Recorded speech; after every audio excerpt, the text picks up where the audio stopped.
கர்த்தராகிய இயேசு கிறிஸ்துவுக்கும் உடைய வேதத்துக்கும் மகிமை உண்டாவதாக. இரண்டாவது வாரம் கர்த்தர் நம்மோடு பேசும்படிக்கு கொடுத்த வேத வசனத்துக்கு நேராக நாம் நம்முடைய கவனத்தை வசனத்தின் மீது வைப்போம். மல்கியா எழுதின தீர்க்க தரிசன புஸ்தகம், புதிய ஏற்பாட்டின் கடைசி புஸ்தகம், 3வது அதிகாரம் 7 முதல் 12 வரைக்கும் உள்ள வசனங்களை நான் வாசிக்கிறேன். 7 முதல் 12 வரைக்கும் உள்ள வசனங்கள் கவனமாய் கேளும்படி அன்பாய் கேட்டுக்கொள்கிறேன். நீங்கள் உங்கள் பிதாக்களின் நாட்கள் தொடங்கி என் கட்டளைகளை கை கொள்ளாமல் அவைகளை விட்டு விலகி போனீர்கள். என்னிடத்திற்கு திரும்புங்கள், அப்பொழுது உங்களிடத்திற்கு திரும்புவேன் என்று சேனைகளின் கர்த்தர் சொல்கிறார். நாங்கள் எந்த விஷயத்தில் திரும்ப வேண்டும் என்கிறீர்கள்? மனுஷன் தேவனை வஞ்சிக்கலாமா? நீங்களோ என்னை வஞ்சிக்கிறீர்கள். எதிலே உம்மை வஞ்சித்தோம் என்கிறீர்கள்? தசம பாகத்திலும் காணிக்கைகளிலும் தானே. நீங்கள் சபிக்கப்பட்டவர்கள், ஜனத்தாராகிய நீங்கள் எல்லாரும் என்னை வஞ்சித்தீர்கள். என் ஆலயத்தில் ஆகாரம் உண்டாயிருக்கும்படிக்கு தசம பாகங்களை எல்லாம் பண்டசாலையிலே கொண்டு வாருங்கள். அப்பொழுது நான் வானத்தின் பலகணிகளை திறந்து இடம் கொள்ளாமற் போகும் மட்டும் உங்கள் மேல் ஆசீர்வாதத்தை வர்ஷிக்க மாட்டேனோ வென்று அதனால் என்னை சோதித்து பாருங்கள் என்று சேனைகளின் கர்த்தர் சொல்லுகிறார். பூமியின் கனியை பட்சித்து போடுகிறவைகளை உங்கள் நிமித்தம் கண்டிப்பேன். அவைகள் உங்கள் நிலத்தின் பலனை அழிப்பதில்லை. வெளியில் உள்ள திராட்சை கொடி பழமில்லாமற் போவதும் இல்லை என்று சேனைகளின் கர்த்தர் சொல்கிறார். அப்பொழுது எல்லா ஜாதிகளும் உங்களை பாக்கியவான்கள் என்பார்கள். தேசம் விரும்பப்படத்தக்கதாய் இருக்கும் என்று சேனைகளின் கர்த்தர் சொல்கிறார். இரக்கமுள்ள நல்ல பிதாவே, இயேசுவின் நாமத்தில் உடைய சமூகத்தில் இந்த வேத பகுதியை நாங்கள் ஒப்புக் கொடுக்கிறோம். கர்த்தர் இதை ஆசீர்வதிப்பீராக. இந்த வேதத்திலிருந்து நாங்கள் என்ன புரிந்து கொள்ள வேண்டும் என்று எங்களோடு பேசுவீராக. வேதத்தை கவனிக்கும்படி இருதயத்தை திறப்பீராக. ஆண்டவரே, உம்முடைய நோக்கம் நிறைவேறட்டும். இயேசுவின் நாமத்தில் பிதாவே, ஆமென். 7வது வசனம், அதில் ஒரு வார்த்தை இந்த எல்லாவற்றுக்கும் திறவுகோலாக இருக்கிறது. என்னிடத்துக்கு திரும்புங்கள், அப்பொழுது உங்களிடத்துக்கு திரும்புவேன் என்று சேனைகளின் கர்த்தர் சொல்கிறார். என்னிடத்திற்கு திரும்புங்கள். கர்த்தர் ஒவ்வொருவரையும் அவர்கிட்ட திரும்பி வரணும்னு சொல்றார். திரும்புங்கள் என்பது மனம் திரும்புதலை குறிக்கிறது, வாழ்க்கையை குறிக்கிறது, கிரியைகளை குறிக்கிறது, நடக்கையை குறிக்கிறது. நாம் கர்த்தரிடத்தில் திரும்பினால் திருப்பு முனையாக மாறுவோம். திரும்புங்கள், கர்த்தர் உங்களை திருப்பு முனையாக மாற்றுவார். உங்கள் வாழ்க்கை மிகப்பெரிய நன்மையை காணும். திருப்பு முனையாவீர்கள். நீங்கள் ஆசீர்வாதத்திற்கு அடையாளமாக்கப்படுவீர்கள். சரித்திரம் உங்களை பேசும். எத்தனை பேர் விசுவாசிக்கிறோம்? அல்லேலூயா. கர்த்தருக்கு மகிமை உண்டாகட்டும். வேதத்தில் திரும்ப வேண்டும் என்பதை குறித்து ஒரு சில வசனங்கள் தேவன் சொல்லி வைத்திருக்கிறார். எரேமியா 22:21 நீ சுகமாய் வாழ்ந்திருக்கையில் நான் உனக்கு சொன்னேன், நீ கேளேன் என்றாய். உன் சிறு வயது முதல் நீ என் சத்தத்தை கேளாமல் போகிறதே உன் வழக்கம். நான் சொல்லுவதை சின்ன வயசுலேருந்தே நீ எப்படி தான் செய்வ? கேட்கவே மாட்டேன். எவ்வளோ சொன்னாலும் நீ கேட்கவே மாட்டேன். அதான் உன்னுடைய சிறு வயது முதல் பழக்கமாக இருக்குது. நீ அப்போலேருந்தே என் பேச்சை கேட்காம போகிறது ஒரு புதுசு இல்லை அப்படின்னு சொல்ல வர்றார். எரேமியா 4:1 வாசிக்கிறோம், இஸ்ரவேலே, நீ திரும்புகிறதற்கு மனதாக இருந்தால் என்னிடத்தில் திரும்பு என்று கர்த்தர் சொல்லுகிறார். நீ உன் அருவருப்புகளை என் பார்வை நின்று அகற்றிவிட்டால் நீ இனி அலைந்து திரிவது இல்லை. கர்த்தருடைய வார்த்தை சொல்லுகிறது, அருவருப்புகளை அவருடைய பார்வையிலிருந்து, என் வாழ்க்கையில நான் செய்கிற அருவருப்புகளை அவர் பார்வையிலிருந்து நான் விலக்கிவிட்டால் நான் அலைந்து திரிவதில்லை, நான் கஷ்டப்படுவதில்லை சொல்ல வர்றார். அல்லேலூயா. எரேமியா 15:19 இது நிமித்தம் நீ திரும்பினால் நான் உன்னை திரும்ப சீர்படுத்துவேன், என் முகத்துக்கு முன்பாக நிலைத்தும் இருப்பாய். நீ தீழ்ப்பானது நின்று விலையேற பெற்றதை பிரித்தெடுத்தால் என் வாய் போல் இருப்பாய். நீ அவர்களிடத்தில் திரும்பாமல் அவர்கள் உன்னிடத்தில் திரும்புவார்களாக என்று கர்த்தர் சொல்கிறார். லூக்கா 5:32 நீதிமான்களை அல்ல பாவிகளையே மனம் திரும்புகிறதற்கு அழைக்க வந்தேன் என்று தேவன் சொன்னார். யாரை இப்போ மனம் திரும்ப சொல்றாரு? அல்லேலூயா. அப்போ நாமெல்லாம் யார்? பரிசுத்தவான்கள் தானே. நாம் ஏன் மனம் திரும்ப வேண்டும்? அல்லேலூயா. தேவன் சபைக்கே பேசுகிறார். கர்த்தருக்கு மகிமை உண்டாகட்டும். அல்லேலூயா. தேவனிடத்தில் திரும்பாமல் தேவ ஜனங்கள் எதுக்கு திரும்புறாங்க? தேவனிடத்தில் திரும்பி வர்றதில்ல. எங்க திரும்புறாங்க? ஓசியா 7 சொல்லுது, 16 திரும்புகிறார்கள் ஆனாலும் உன்னதமானவரிடத்திற்கு அல்ல. திரும்புறாங்க. எங்க திரும்பல? கர்த்தர்கிட்ட திரும்புறது இல்ல, உன்னதமானவரிடத்தில் திரும்புறது இல்ல. மோசம் போக்குகிற வில்லை போல் இருக்கிறார்கள். அவர்களுடைய அதிபதிகள் தங்கள் நாவினுடைய உக்கிரத்தின் நிமித்தம் பட்டயத்தால் விழுவார்கள். இதுவே எகிப்து தேசத்தின் நிமித்தம் அவர்களுக்கு வரும் நிந்தை. தேவனிடத்தில் திரும்பவில்லை, எகிப்துக்கு தான் திரும்புறாங்க. தேவனிடத்தில் திரும்பவில்லை, பாவம் செய்ய தான் திரும்புறாங்க. நான் சொல்லுவேன், நீ பாவம் செய்திருந்தால் நான் பேசும்போது நீ வெட்கி தலைகுனிவாய். நீ பாவம் செய்திருந்தால் தேவனுக்கு முன்பாக நிற்காமல் உன் தலை கவிழ்க்கப்படும். இதுவே நீ பாவி என்பதற்கான அடையாளம். அல்லேலூயா. இன்னைக்கு பாருங்களேன், சரியான அடி இருக்கு. ஒருத்தரும் தப்பிக்க முடியாது. ஒருத்தரும் தப்பிக்க முடியாது. இன்னைக்கு வரப்போற ஒவ்வொரு காரியங்களும் தேவனுடைய நியாய தீர்ப்பாக இருக்க போகிறது. ஒருத்தரும் தப்பிக்க முடியாது. வலையில மாட்டிக்கிட்டா மாட்டினது தான், வெளியே தப்பிலாம் போக முடியாது. அதனால ஓசியா 7:13 அவர்கள் என்னை விட்டு அலைந்து திரிகிறபடியினால் அவர்களுக்கு ஐயோ.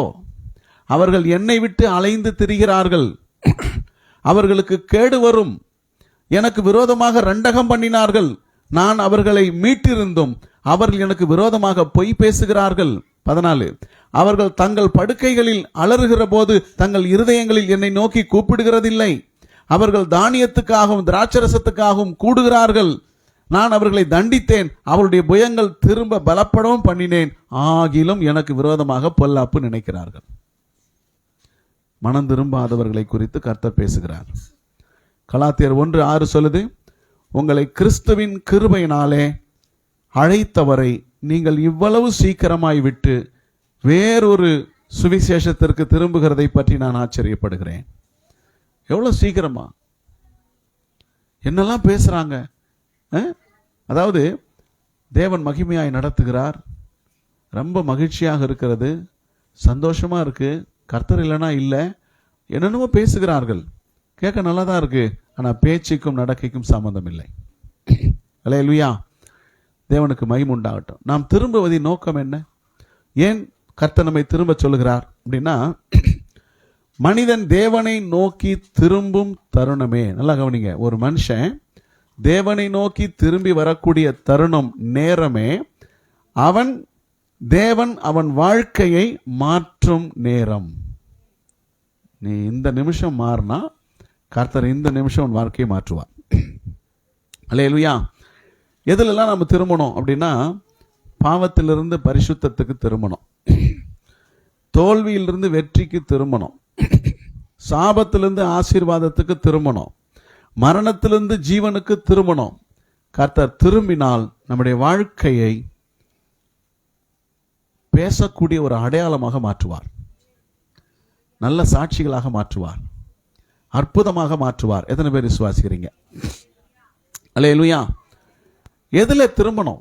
அது ரொம்ப முக்கியம். எதுல திரும்பணும்? 2 நாளாகமம் 7:14 சொல்லுது, தங்கள் பொல்லாத வழிகளை விட்டு திரும்பணும். எதை விட்டு திரும்பணும்? தங்கள் பொல்லாத வழிகளை விட்டு திரும்பணும். நம்முடைய வழி கர்த்தருக்கு சரியா பிடிக்கல. அல்லேலூயா. நான் சொல்றேன் பாருங்க, இப்போ நீங்க போற வழி உங்களுக்கு பிடிக்கல, உங்களுக்கு பிடிச்சிருக்கு. இப்போ நீங்க போற வழி உங்களுக்கு பிடிச்சிருக்கு, தேவனுக்கு பிடிக்கல. இது எப்போ உங்களுக்கு உணர்த்தப்படும் அப்படின்னா, உங்க பிள்ளைகள் உங்களுக்கு பிடிக்காத வழியில போகும், அப்போதான் உங்களுக்கு அது புரியும். அது ஒரு நாள் நடக்கும். நீ இன்னைக்கு திரும்பலன்னா நீ திரும்பாமல் போய் தேவனை வருத்தப்படுத்தினது ஒரு நாள் உனக்கு பலிக்கும். நீயும் தேவனை போல வருத்தப்படக்கூடிய நாள் உனக்கு வரும். உன் பிள்ளை உனக்கு பிடிக்காத வழியிலே நடக்கும். புரியலையா? அல்லேலூயா.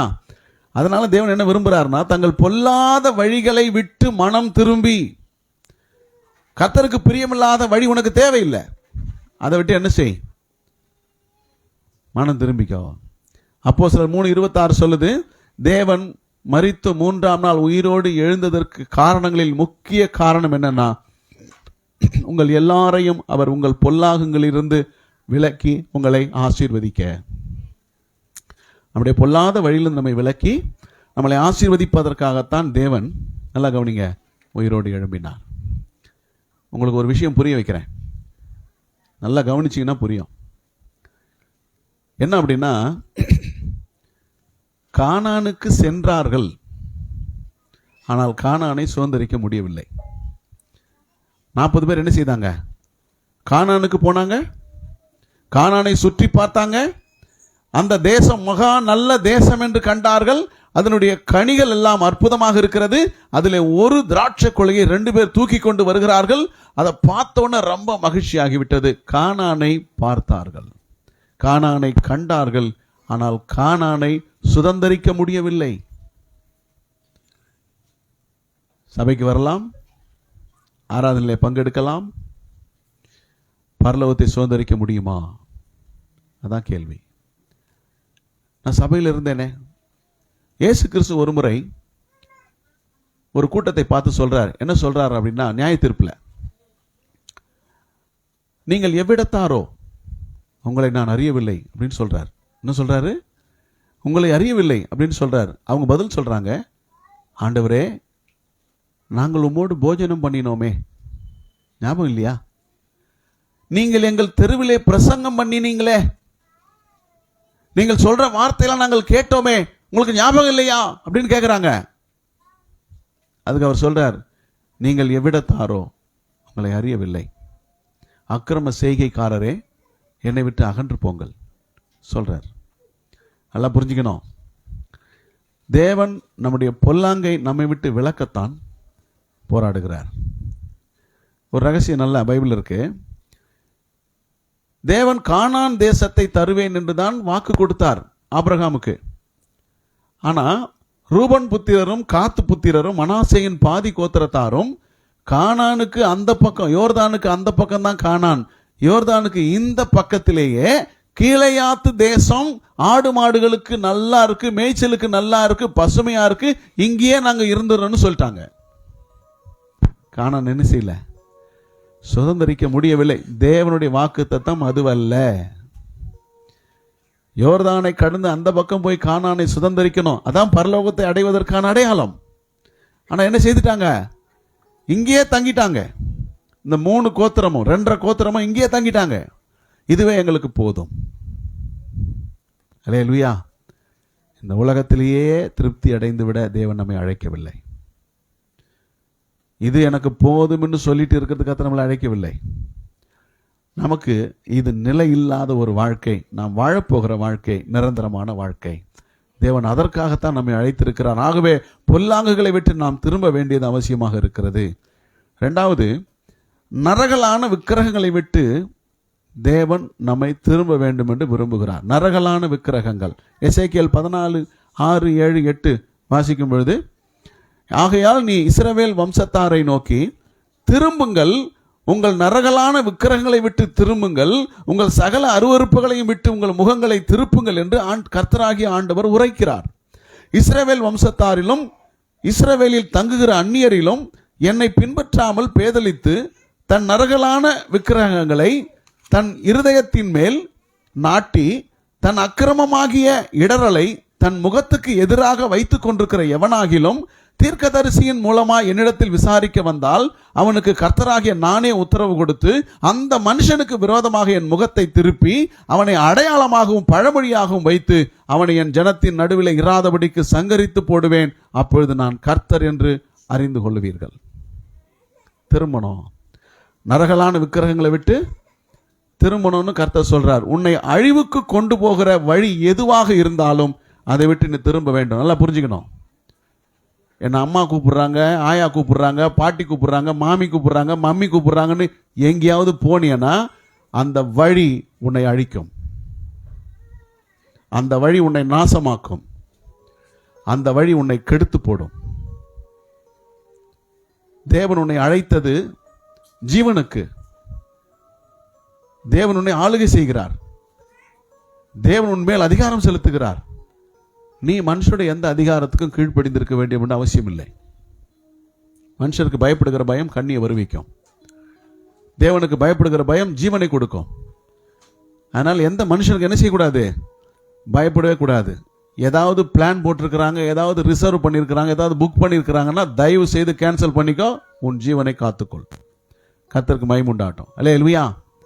இன்னைக்கு நிறைய பேர் என்ன செய்றாங்கன்னா, திருப்பதிக்கும் திருவண்ணாமலைக்கும் வேளாங்கண்ணிக்கும் ஓடுறாங்க. நான் சொல்லுவேன், திருப்பதியும் திருவண்ணாமலையும் வேளாங்கண்ணியும் உன் இருதயத்திலே இருக்கிறது. போக வேண்டிய அவசியம் இல்லை. எங்க இருக்குது? இருதயத்திலே இருக்குது. வசனமே சொல்லுது, அவர்கள் எகிப்துக்கு திரும்பினார்கள், தங்கள் இருதயத்தில் எகிப்துக்கு திரும்பினார்கள். இன்னைக்கு எல்லாரும் இருதயத்தில் என்ன செய்யறாங்க? எகிப்துக்கு திரும்புகிறார்கள். அல்லேலூயா. மத்தேயு சுவிசேஷம் 10:37 சொல்லுது, தகப்பனையாவது தாயாவது என்னிலும் அதிகமாய் நேசிக்கிறவன் எனக்கு பாத்திரவான் அல்ல, மகனையாவது மருமகளையாவது என்னிலும் அதிகமாய் நேசிக்கிறவன் எனக்கு பாத்திரவான் அல்ல. என்னை விட யார் மேலேயாவது நீ அன்பு வச்சிருப்பேன்னு சொன்னா நீ விசுவாசியா இருக்கவே லாய்க்கு இல்லைன்றார். என்னை விட நீ யாரையாவது அதிகமா நேசிக்கிறனா உனக்கு நித்திய ஜீவன் இல்ல. அல்லேலூயா. நல்லா கவனிங்க. யோவான் சுவிசேஷம் 21:15. அவர்கள் போஜனம் பண்ணின பின்பு இயேசு சீமோன் பேதுருவை நோக்கி, யோனாவின் குமாரனாகிய சீமோனே, இவர்களிலும் அதிகமா என்னிடத்தில் அன்பா இருக்கிறாயா என்றான். அதற்கு அவன், ஆம் ஆண்டவரே, உம்மை நேசிக்கிறேன் என்பதை நீர் அறிவீர் என்றான். அவர், என் ஆட்டுக்குட்டிகளை மேய்ப்பாயாக என்று சொன்னார். இப்ப கர்த்தர் கேட்கிறார், எல்லாரிலும், சீஷர் கூட்டம் எல்லாரிலும் மார்பிலே சாய்ந்திருந்த யோவானை காட்டிலும் என்னிலே நீ அதிகமாய் அன்பா இருக்கிறாயான்னு கேட்கிறார். இப்ப கர்த்தர் உங்களை பார்த்து கேட்கிறார், என்னை விட நீ யார் மேலேயாவது அன்பு வச்சிருக்கிறியா? யாரை நேசிக்கிற? நீ என்னை விட அதிகமா நேசிப்பேன்னு சொன்னா உனக்கு ஒரு சோதனை வரும். அந்த சோதனை எப்படி வரும்? ஆதியாகமம் 22:2 வசனத்துல கர்த்தர் சொல்லுகிறார், உன் புத்திரனும் உன் ஏகசுதனும் உன் நேசகுமாரனுமாகிய ஈசாக்கை இப்போது அழைத்து கொண்டு மோரியா தேசத்துக்கு போய் நான் குறிக்கும் மலைகள் ஒன்றின் மேல் அவனை தகன பலியாக பலியிடு. கவனிங்க, நீ அவரை விட அதிகமா யாரையாவது நேசிப்பேன்னு சொன்னா அதை உன் கையாலேயே வெட்டி போடு என்று கர்த்தர் சொல்லுவார். அல்லேலூயா. யாரை நேசிக்கிறோம்? யார் நேசிக்கிறோம்? அல்லேலூயா. எனக்கு நேசம் இருக்கிறது. நான் நேசிக்க கூடாத அளவுக்கு கல் நெஞ்சக்காரன் அல்ல. ஆனால் என் நேசம் கட்டுப்பட்டு இருக்கிறது, கட்டுக்குள் இருக்கிறது. என் நேசத்துக்கு முதல் பாத்திரம் இயேசு மட்டும்தான். நான் இயேசுவை அதிகமாக நேசிக்கிறேன். என் இயேசுதான் இந்த உலகத்திலே நான் நேசிக்கிறதற்கான உறவுகளை தந்தவர். நான் இயேசுவை நேசிக்கிறேன். ஆபிரகாமே, வசனம் சொல்லுது, உன் நேசகுமாரன் ஒன்றுமில்லாத உன்னை நான் அழைத்து, வசனம் சொல்லுது, அவன் ஒருவனாய் இருக்கையில் அவனை அழைத்து அவனை ஆசீர்வதித்து அவனை பெருக பண்ணினேன். ஒண்ணுமே இல்லாத உன்னை கர்த்தர் அழைத்து, பிள்ளையே பிறக்காதுங்கிற வயசுல உனக்கு பிள்ளையை கொடுத்து, சரீரமும் கர்ப்பமும் செத்து போன உனக்கு தேவன் ஒரு வாழ்க்கையை கொடுத்து, உணர்வை கொடுத்து, உனக்கு நல்ல பிள்ளையை கொடுத்து, அவன் மூலமாக ஒரு பெரிய சந்ததியை கொடுப்பேன் என்று சொன்ன தேவனை மறந்து நேசம் யார் மேல வச்ச? நீ யார் மேல வச்ச? பிள்ளை மேல வச்ச. நல்லா கவனிங்க, ரொம்ப பிள்ளையை நேசித்தீங்கன்னா உடம்பு செல்லாம போகும். ஏன்னா நீ தேவனை நேசிக்கிறது இல்லை. தேவனை அதிகமாய் நேசிக்காத யாரும் தேவனுக்கு பாத்திரவான்கள் அல்ல. என்னிடத்தில் திரும்பணும். அதான் கர்த்தர் சொல்லக்கூடிய நிபந்தனை. அல்லேலூயா. ஏசாயா 55:17 சொல்லுது, துன்மார்க்கன் தன் வழியையும் அக்கிரமக்காரன் தன் நினைவுகளையும் விட்டு கர்த்தரிடத்தில் திரும்ப கடவன், அவர் அவன் மேல் மனது உருகுவார். நம்முடைய தேவனிடத்துக்கே திரும்ப கடவன், அவர் மன்னிக்கிறதுக்கு தயவு பெருத்திருக்கிறார். திரும்பினா தயவு கிடைக்கும். அல்லேலூயா. திரும்புகிறதற்கான அடையாளம் எப்படி இருக்கும் தெரியுமா? ஒருத்தன் திரும்பினா எந்த அடையாளத்தோடு அவன் இருப்பான்? 2 கொரிந்தியர் 5:17 சொல்லுது, கிறிஸ்துவுக்குள் இருந்தால் புது சிருஷ்டியாக இருக்கிறான். கிறிஸ்துவுக்குள் இருந்தா புது சிருஷ்டியாக இருக்கிறான். அல்லேலூயா. பழையவைகள் ஒழிந்து போயின, எல்லாம் புதிதாயின. இதான் அடையாளம். எல்லாம் புதிதாயின. இந்த ஒரு அடையாளம் நம்மிடத்தில் காணப்படுகிறதா? அல்லேலூயா. அந்த அடையாளம் எப்படி நம்ம வெளிப்படுத்த முடியும்? யோவேல் 2:12, நீங்கள் இப்பொழுதே உபவாசத்தோடும் அழுகையோடும் புலம்பலோடும் உங்கள் முழு இருதயத்தோடும் என்னிடத்தில் திரும்புங்கள் என்று கர்த்தர் சொல்லுகிறார். நீங்கள் உங்கள் வஸ்திரங்களை அல்ல, உங்கள் இருதயங்களை கிழித்து கர்த்தரிடத்தில் திரும்புங்கள். அல்லேலூயா, அல்லேலூயா. ஒருத்தன் செத்து போயிட்டா என்னமா அழுறீங்க? செத்து போயிட்டா என்ன அழ? காதறி அப்படியே உள்ளம் கிழிந்து வெம்பி வெம்பி வெம்பி வாய கோணையா போகுது. அழுது அழுது விக்கல் வந்து முகமெல்லாம் ஒரு மாதிரி ஆயிடுது. அல்லேலூயா. உயிரோடு இருக்கிறவனுக்காக அழுங்கள்.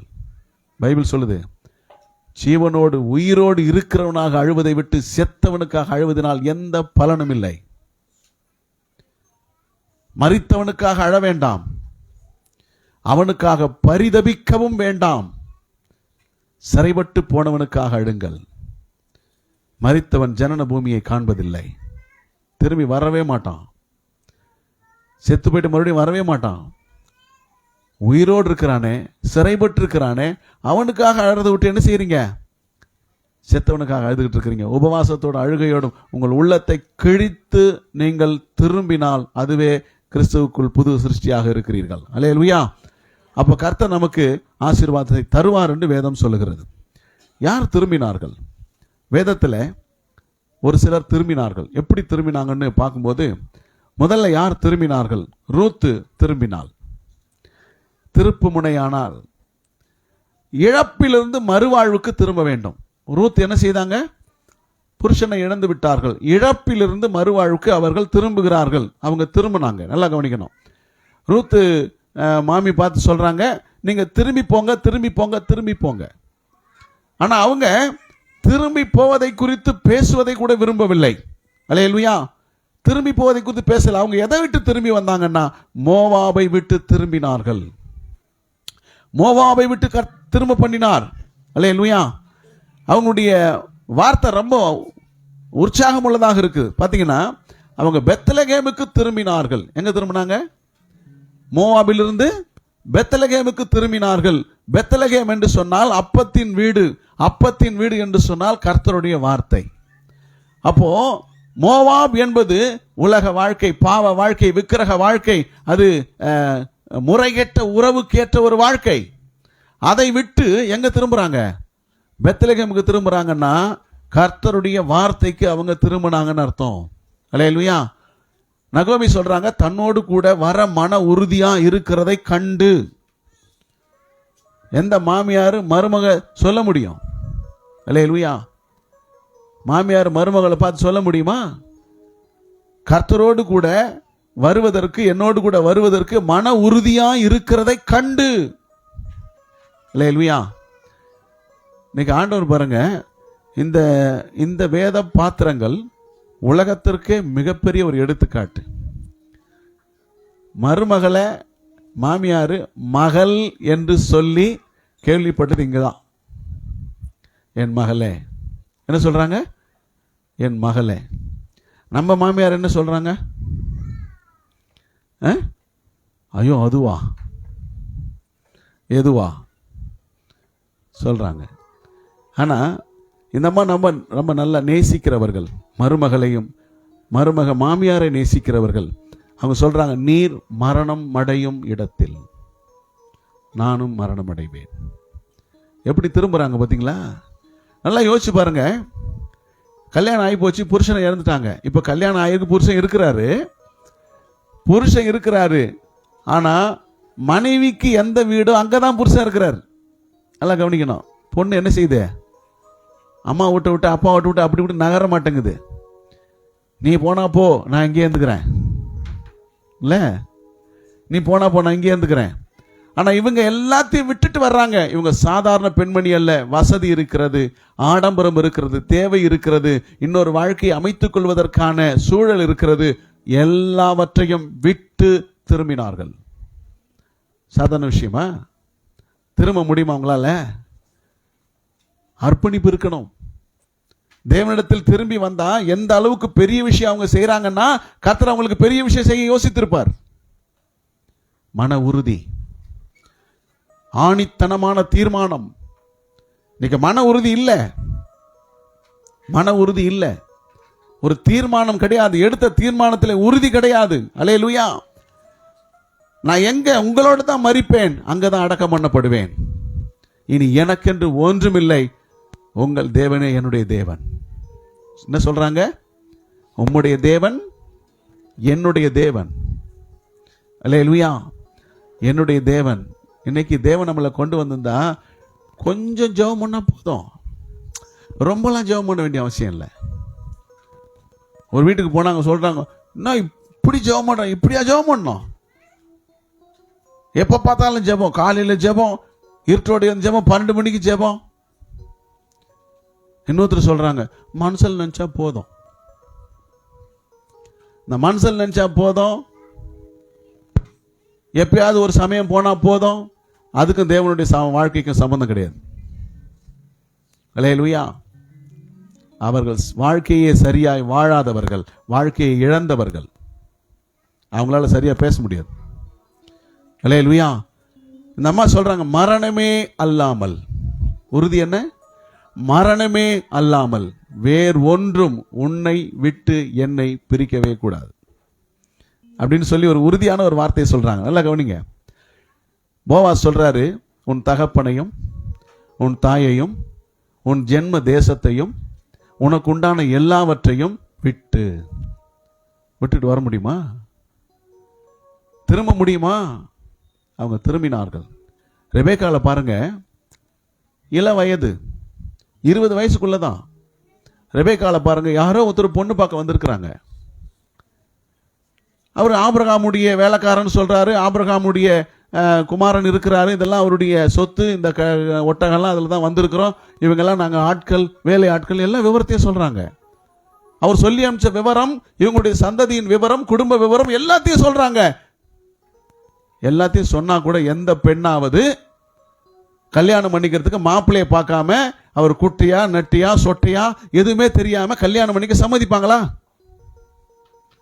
நீங்க சம்மதிப்பீங்களா? அல்லேலூயா. அந்த அம்மா சொல்றாங்க, இந்த மனிதனோடு போகிறாயா அப்படின்னு கேட்டாங்க. என்ன சொன்னாங்க? போகிறேன், போகிறேன். அர்ப்பணிப்பின் தீர்மானம், தியாகமான ஒரு தீர்மானம், தாமதமின்றி எடுத்த ஒரு தீர்மானம், நம்பிக்கையின் தீர்மானம், ஆவிக்குரிய தீர்மானம், என்னை வாழ வைக்கும் கர்த்தர் ஒருவர் இருக்கிறார் என்கிற தீர்மானம். அல்லேலூயா. அப்படிதான் ரூத் என்ன செய்தாங்க? திரும்புறாங்க. நீங்க திரும்புங்க, உங்கள் வாழ்க்கையை கர்த்தர் கட்டி எழுப்புவார். கர்த்தரிடத்தில் திரும்புங்க. தேவனை அல்லாத எந்த ஒரு வாழ்க்கையும் கட்டப்படாது. தேவன் இல்லாமல் ஒரு மனுஷன் வாழ்ந்திருக்க முடியாது. அல்லேலூயா. இன்றைக்கு ஒரு பெரிய அடையாளமாக அவர்கள் பேசப்படுகிறார்கள். காரணம், எந்த பெண்ணும் எடுக்காத முடிவை அவர்கள் எடுத்தார்கள். அல்லேலூயா. இப்போ ரெபேக்காளுக்கு பிள்ளை பிறக்குது. எந்த அம்மாவை கூப்பிட்டு பிள்ளையை பார்த்துக்கிறதுக்கு போன் பண்ணாங்க? எனக்கு 2 பிள்ளை பிறந்திருக்குமா, நீங்க ஆரான் ஊர்ல இருந்து வந்துருங்க குடும்பமா, இல்ல நான் வந்துடுறேன், என் பிள்ளைய பாத்துங்க, நான் ஒன்னொன்னா வருஷத்துக்கு 1 பெத்து தர்றேன், ஆளுக்கு 1 வச்சுக்கின்னு ராத்திரி பூரா தூங்காம இருங்க, நான் தூங்குறேன். எந்த பொண்ணு சொல்லுச்சு? ரெபேக்காள் சொன்னாலா? அல்லேலூயா. எத்தனை பிள்ளைகளை கொடுத்தாலும் அவர்கள் பெற்றெடுத்தார்கள், வளர்த்தார்கள், கர்த்தருடைய வழியிலே நடத்தினார்கள். அல்லேலூயா. திரும்புங்க, கர்த்தரிடத்துல திரும்புங்க. நான் சொல்லுவேன், வயசாயிடுச்சு, இனி 100 வருஷம் இருக்க போறதில்லை, கொஞ்ச காலம் கர்த்தரோடு வாழுங்கள், நிரந்தரமாய் கர்த்தரோடு வாழ்வீர்கள். இந்த வாய்ப்பை நீங்க விட்டுட்டா என்றென்றைக்கு வாழ்வை நீங்கள் இழப்பீர்கள். அதான் சத்தியம். அல்லேலூயா. ரூத் 2ஆம் அதிகாரத்தில் அவங்க கீழ்ப்படிந்தாங்க. அவங்க ஒரு அரச குடும்பத்தை சேர்ந்தவர்கள், ராஜ குடும்பத்தை சேர்ந்தவள் ரூத், சாதாரண குடும்பத்தை சேர்ந்தவள் அல்ல. அப்படிப்பட்ட அரச குடும்பத்தை சேர்ந்த அவள் தோட்டத்தில் போயிட்டு வயல்ல போயிட்டு பொறுக்கணும்னு அவசியம் இல்லை.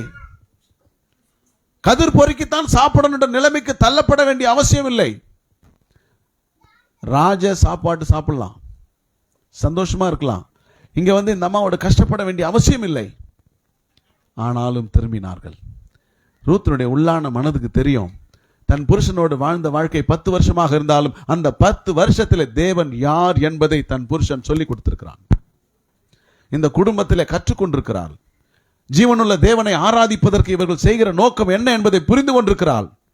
இந்த தேவனை ஒரு காலம் விட்டுவிடவே முடியாது, என் குடும்பத்தை ஒன்னால் நான் விட்டு விடுகிறேன் என்று தீர்மானித்தார். இன்னைக்கு பாத்தீங்கன்னா 2ஆம் அதிகாரம் சொல்லுது, கீழ்ப்படிந்து மாமியை காப்பாற்றுவதற்கு வயலுக்கு போகிறார். அல்லேலூயா. நல்லா கவனிங்க, கீழ்ப்படிதல் என்பது பலனை எதிர்பார்ப்பது அல்ல. கீழ்ப்படுகிற வாழ்க்கை பலனை எதிர்பார்ப்பது கிடையாது. தன்னுடைய வாழ்க்கையை வேறுபடுத்திக் கொள்வது, தன்னுடைய வாழ்க்கையை வேறுபடுத்திக் கொள்வதுதான் கீழ்ப்படிதலுக்கான அர்த்தம். இப்ப நான் கீழ்ப்படுகிறேன்னு சொன்னா என்னுடைய வாழ்க்கையை நான் வேறுபடுத்திக்கலாம், மறுவாழ்வை பெற்றுக்கொள்ளலாம். பழைய வாழ்க்கை இல்லை, எனக்கு புதிய வாழ்க்கையை நான் பெற்றுக்கொள்ள முடியும். அல்லேலூயா. அதைத்தான் அவங்க என்ன செய்யறாங்க, கீழ்ப்படுகிறாங்க. 2ஆம் அதிகாரம் 2ல பாத்தீங்கன்னா அவன் என்ன செய்யறான்னா கதிர்களை பொறுக்க போகிறாள். 8வது வசனம் சொல்லுது, போவாஸ் ரூத்தை பார்த்து, பொறுக்கிக் கொள்ள வேறு வயலில் போகாமல் இவ்விடத்தை விட்டு போகாமல் இங்கே ஊழியக்கார பெண்களோடு இரு. கீழ்ப்படுகிறா. போவாஸ் பிரதித்திரமாக 11ஆம் வசனம், நீ உன் புருஷனை இழந்த பிறகு நீ செய்ததெல்லாம் எனக்கு விவரமாய் சொல்லப்பட்டது. அல்லேலூயா. சாப்பாட்டு வேலையில கூட அவளுக்கு வறுத்த பயிற்சியெல்லாம் கொடுத்து திருப்தியா சாப்பிட வச்சு மீந்ததை வைத்து கொண்டாள். நல்லா கவனிக்கணும், இந்த நிமிஷம் வரைக்கும் தனக்காக ஒன்றையும் எடுத்து கொள்ளாமல் தன்னை நம்பி இருக்க தன் மாமிக்காக பொறுப்புணர்வோடு நடந்து கொண்டாள். திரும்பினாள். அல்லேலூயா. திரும்புறது முக்கியம் இல்ல, திரும்பினா கீழ்ப்படியணும். திரும்பினா என்ன செய்யணும், கீழ்ப்படியணும். 3ஆம் அதிகாரத்தில் தன்னை அர்ப்பணித்தாள். இப்போ நீங்க எப்படி சொல்றீங்க, ஒரு ஆலோசனை யாராவது கேட்பீங்களா? இங்க பாருங்க, மருமகள் இள வயதுடையவள்.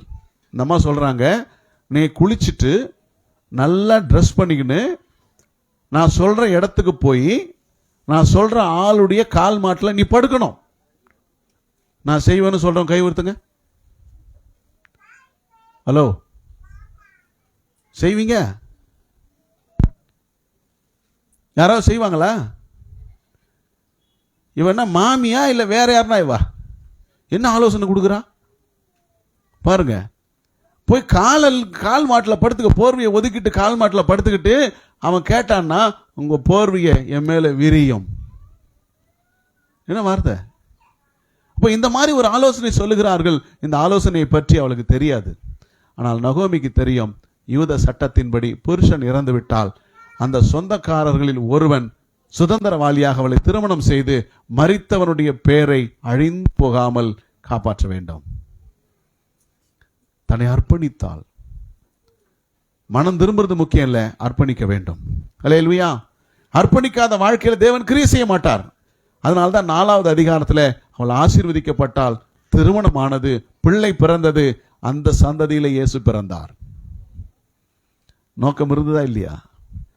திரும்பினால் திருப்பு முனையானால். ரூத் இன்னைக்கு எங்க குறிக்கப்பட்டிருக்கிறா? இயேசு கிறிஸ்துனுடைய வரலாற்றிலே, அவருடைய பிறப்பின் வர்த்தமானத்திலே, அந்த சந்ததியிலே அவள் பேர் குறிக்கப்பட்டிருக்கிறது. ஒருவேளை திரும்பாமல் போயிருந்தால் அந்த பேர் அங்கே வந்திருக்க வாய்ப்பில்லை. இன்னைக்கு அப்படிதான். நாம திரும்பலனா நம்முடைய பேர் ஜீவ புஸ்தகத்துக்கு வராது. நாம் திரும்ப வேண்டும். திரும்புவதை தேவன் எதிர்பார்க்கிறார். எத்தனை பேர் விசுவாசிக்கிறீங்க? அல்லேலூயா. திரும்புங்க. எல்லாத்தையும் விட்டுட்டு திரும்புங்க. எல்லாத்தையும் விட்டுருங்க. போதும் என்கிற மனதோடு இருங்க. ஓடி ஓடி ஓடி சம்பாதிச்சு ஒரு பைசா கூட நினைச்ச முடியாது, எத்தனை போக முடியாது. நான் சொல்றேன், நல்லா கவனிங்க. கல்லறையிலே பேர் எழுதப்படுது, பிறப்பு எழுதப்படுது, இறப்பு எழுதப்படுது. இவருக்கு எவ்வளவு சொத்து இருந்ததுன்னு எழுதப்படலை. இவர் எவ்வளவு பெரிய அதிகாரம் உள்ளவன் எழுதப்படலை. அல்லேலூயா. பிறந்தாரு, இறந்தாரு. ஆனால் நீ யார் என்பது பரலோகத்தில் எழுதப்பட்டிருக்கிறது. உனக்கு என்ன செய்ய வேண்டும் என்பது பரலோகத்தில் எழுதப்பட்டிருக்கிறது. திரும்பினால் உங்கள் வாழ்க்கை கட்டப்படும். நீங்கள் திருப்பு முனையாக மாறுவீர்கள். ரெண்டாவது பார்த்தீங்கன்னா, வழி தவறிய பிள்ளை, வழி தவறிய மகன். லூக்கா சுவிசேஷம் 15வது அதிகாரம். வழி தவறிய மகன் எதற்கு திரும்பினான்? அவமானத்திலிருந்து மகிமைக்கு திரும்பினான். இந்த இளையகுமாரன் அவமானத்திலிருந்து மகிமைக்கு திரும்புகிறான். அதான் வழி தவறிய மகன் திரும்பினான் என்பதற்கான அர்த்தம். 15ஆம் அதிகாரம் 17வது வசனத்திலிருந்து வாசிக்கும் போது 24 வரைக்கும் இந்த வேத பகுதி என்ன சொல்லுகிறது அப்படின்னா,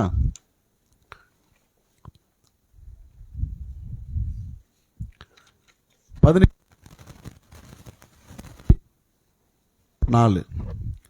அவனுக்கு புத்தி தெளிந்த போது அவன், என் தகப்பனுடைய கூலிக்காரர் எத்தனையோ பேருக்கு பூர்த்தியான சாப்பாடு இருக்கிறது, நானோ பசியினால் சாகிறேன்.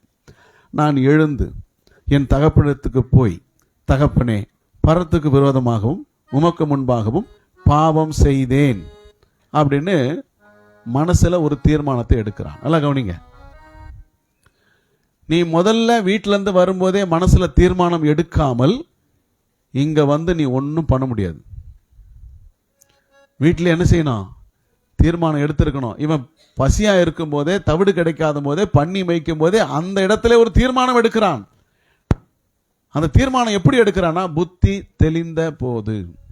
உனக்கு புத்தி தெளிஞ்சிருச்சு அப்படின்னா என்ன அடையாளம்? நீ பாவத்தை உணர்ந்துட்டேன்னு அடையாளம். அவன் என்ன உணர்ந்தான்? என் தகப்பனுடைய கூலிக்காரர் கூட பசியா இருந்ததில்லை. அவங்க எல்லாம் பூர்த்தியான சாப்பாடு சாப்பிட்றாங்க, திருப்தியா சாப்பிட்றாங்க. நானோ பசியினால் சாகிறேன். அவமானம் உள்ள ஒரு வாழ்க்கை, நிந்தையுள்ள ஒரு வாழ்க்கை அவன் வாழ்கிறான். தீர்மானத்தை எடுத்து விட்டான். இப்போ 19ஆம் வசனத்துல என்ன சொல்றான்? அங்க வந்துட்டான். இனிமேல் உம்முடைய குமாரன் என்று சொல்லப்படுவதற்கு பாத்திரன் அல்ல, உம்முடைய கூலிக்காரரில் ஒருவனாக என்னை வைத்துக் கொள்ளும் என்பேன் என்று சொல்லி அப்படியே வந்து சொல்றான். எழுந்து புறப்பட்டு தன் தகப்பனிடத்தில் வந்தான். அவன் தூரத்தில் வரும்போதே அவனுடைய தகப்பன் அவனை கண்டு மனதுருகி ஓடி அவன் கழுத்தை கட்டிக்கொண்டு அவனை முத்தம் செய்தான். அல்லேலூயா. இன்னைக்கு இயேசுனுடைய உள்ளம் எப்படி இருக்கு பாத்தீங்களா? கவனிக்கிறீங்களா? கர்த்தருடைய தேடுகிறார், வழியை பார்த்து கொண்டிருக்கிறார். தூரத்திலிருந்து வருவாயா என்று பார்க்கிறார். எத்தனை பிரச்சனைகள் இருந்தாலும் நான் சொல்றேன், உனக்கு உன் வீட்டில் சமாதானம் இல்லை, உன் புருஷன் குடிகாரன், உனக்கு நல்ல நிலை இல்லை, நல்ல வருமானம் இல்லை, உன்னுடைய எதிர்காலத்துக்கான நம்பிக்கை இல்லை, உன் பிள்ளைகளை உன்னால் பராமரிக்க முடியவில்லை, ஆனாலும் கர்த்தரிடத்தில் திரும்பி வர உனக்கு மனதில்லை.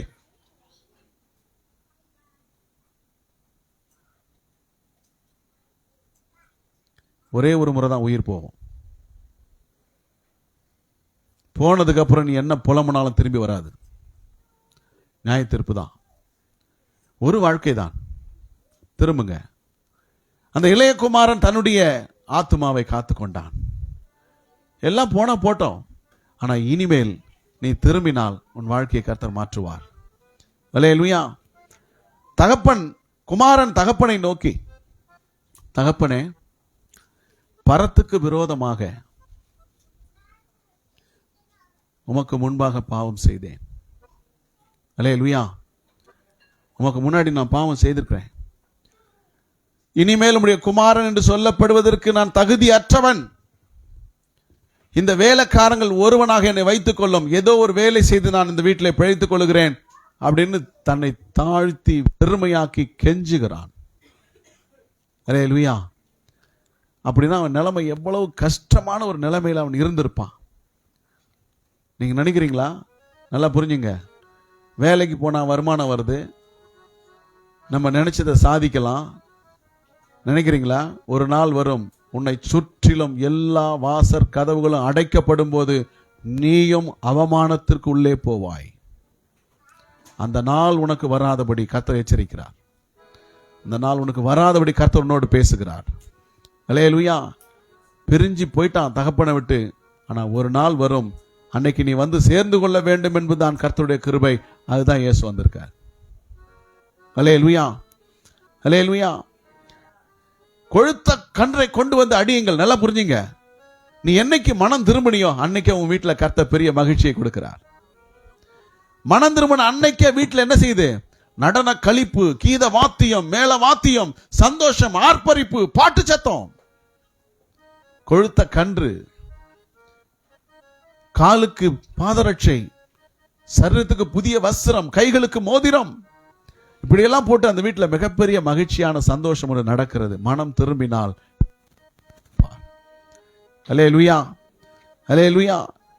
இந்த தகப்பனை விட்டு பிரிந்து போனவனுடைய வாழ்க்கை எப்படி இருந்துச்சு? கிருபைகளை இழந்தான், துன்மார்க்கமான வாழ்க்கை வாழ்ந்தான், பன்றி மேய்த்தான். அருவருப்பான வேலை. யூதர்கள் பன்றி மேய்க்க மாட்டாங்க, பன்றியை சாப்பிட மாட்டாங்க. அருவருப்பான வேலை செய்யக்கூடாத ஒரு கீழ்த்தரமான வேலைக்கு அவன் போகிறான். அவமானமான ஒரு வேலை செய்கிறான். தனக்கான சிறப்பு அந்தஸ்தை இழந்தான். இளைய குமாரன் என்கிற சிறப்பு அந்தஸ்து அவனுக்கு இருந்தது, இழந்து போனான். மனம் திரும்பினால் இவைகளை திரும்ப பெற்றுக்கொள்ள முடியும். அல்லேலூயா. அவனுக்கு புத்தி தெளிந்தது, புத்தி தெளிந்த. இந்த மனைவிமார்கள் கவனிங்க, நீங்க வீட்டுக்கார் நல்லா இருக்கணும், வீட்டுக்கார் சொல் பேச்சு கேட்கணும், ஆராதனைக்கு வரணும் நினைக்கிறீங்க. ஆனா நீங்க வர்றதில்லை. முதல்ல உங்களுக்கு தான் புத்தி தெளியணும். அப்பதான் அவர் புத்தி தெளியும். உன் புத்தி முதல்ல தெளிஞ்சாதான் புருஷன் புத்தி தெளியும். அவனுக்கு புத்தி தெளிந்தது, பாவ உணர்வு அடைந்தான். நாம் செய்கிறது எவ்வளவு பெரிய தப்பு உணர்ந்தான். மனம் திரும்பினான், தன்னை தாழ்த்தினான், வெறுமையாக்கினான், பாவத்தை உணர்ந்து கொண்டான், தகப்பனிடத்தில் ஓடி வந்தான். அவனுக்கு அரவணைப்பு கிடைத்தது, இரக்கம் கிடைத்தது, பாசம் கிடைத்தது, மன்னிப்பு கிடைத்தது. வீட்டிலே அவனுக்கு மகன் என்கிற அந்தஸ்தும் கிடைத்தது. வஸ்திரம் புது மாற்றத்தை குறிக்கிறது. அவனுக்கு கொடுத்த வஸ்திரம் புது மாற்றத்தை குறிக்கிறது.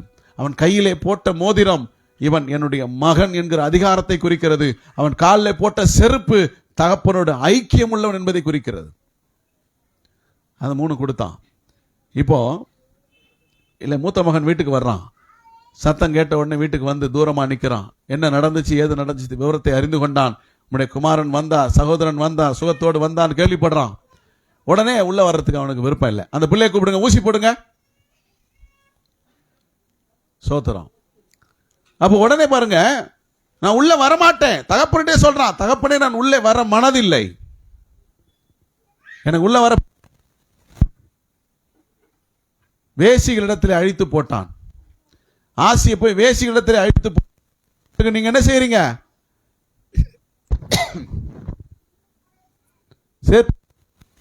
ஒரு நாள் நான் உங்களுடைய கற்பனையை மீறவில்லை, எனக்கு ஒரு ஆட்டுக்குட்டியை கூட நீங்க கொடுக்கல அப்படின்னு சொல்றான். நல்லா கவனிங்க, 2 பேருக்குமே சொத்தை பங்கிட்டு கொடுத்துட்டார்.